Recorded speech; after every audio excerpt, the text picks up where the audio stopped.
मराठी भाषा व भाषेचा उगम, वर्णमाला, शब्दांच्या जाती, वचन, लिंग, सामान्य रूप, विभक्ती, समास, संधी, प्रयोग, शब्दांच्या शक्ती, वाक्यपृथक्करण, शब्दसिद्धी, वाक्यांचे प्रचार व रूपांतर, विरामचिन्हे, कार व त्यांचे प्रकार, अलंकार, वृत्ते आणि रस हा मराठी व्याकरणाचा अभ्यासक्रम आहे. मराठी व्याकरणामध्ये शब्दसंग्रह हा महत्त्वाचा असतो. त्यामध्ये समानार्थी व विरुद्धार्थी शब्द, म्हणी व त्यांचे प्रकार, वाक्यप्रचार व त्यांचे अर्थ, शब्दसमूहाबद्दल एक शब्द, अलंकारिक शब्द, समूहदर्शक शब्द, ध्वनिदर्शक शब्द, प्राणी किंवा पिल्ले त्यांचे घरे, ग्रंथ व ग्रंथकार हा शब्दसंग्रहाचा अभ्यासक्रम आहे मराठी व्याकरणामध्ये. नंतर भाषा म्हणजे काय? भाषा म्हणजे विचार व्यक्त करण्याचे साधन होय. भाषेत बोलणे व लिहिणे यांचा समावेश होतो. सर्व लिपींचे उगमस्थान हे ब्राह्मी लिपीमध्ये असतात. मराठी भाषा गौरव दिन हा 27 फेब्रुवारीला असतो. मराठी राजभाषा दिन हा 1 मेला असतो. भारतातील प्राचीन लिपी ही खरोष्टी म्हणजेच गांधार व ब्राह्मी ही आहे. देवनागरी लिपीलाच बाळबोध लिपीसुद्धा म्हणतात. मोडी लिपीला धावलिपी असेही म्हणतात. नंतर अभिजात भाषा. पूर्वी 5 आणि आत्ता नवीन 6 भाषा आहेत. अशा एकूण 11 अभिजात भाषा आहेत.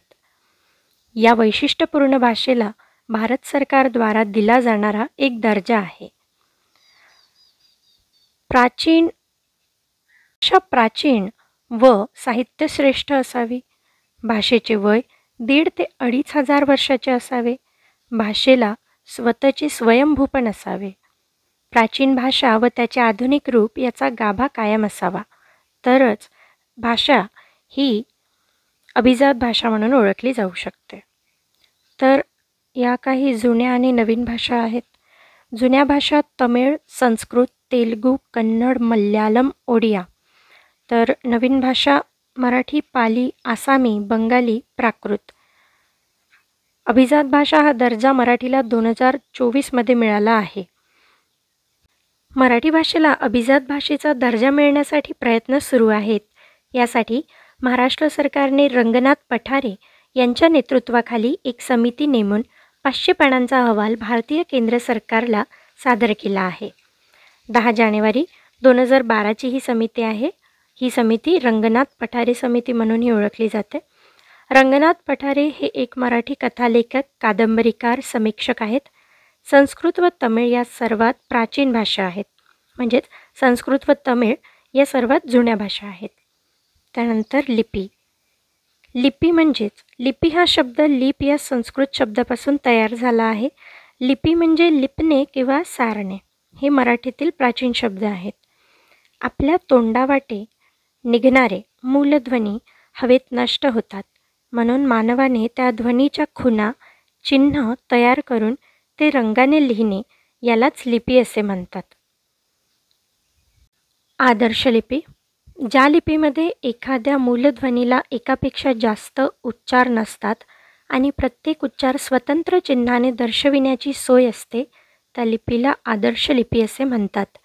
मराठी ही जवळजवळ आदर्शच लिपी आहे.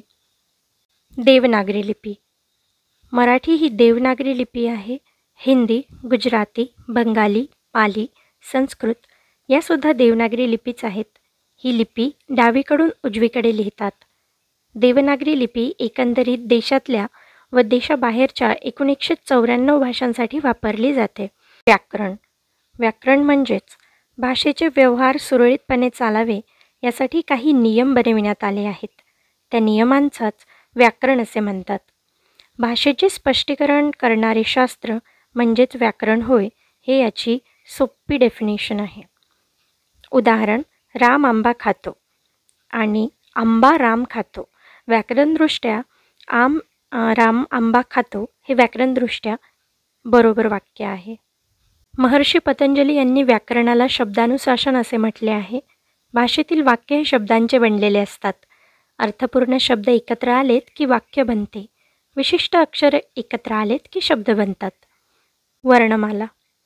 वर्ण म्हणजेच तोंडावाटे निघणाऱ्या मूलध्वनीला वर्ण असे म्हणतात.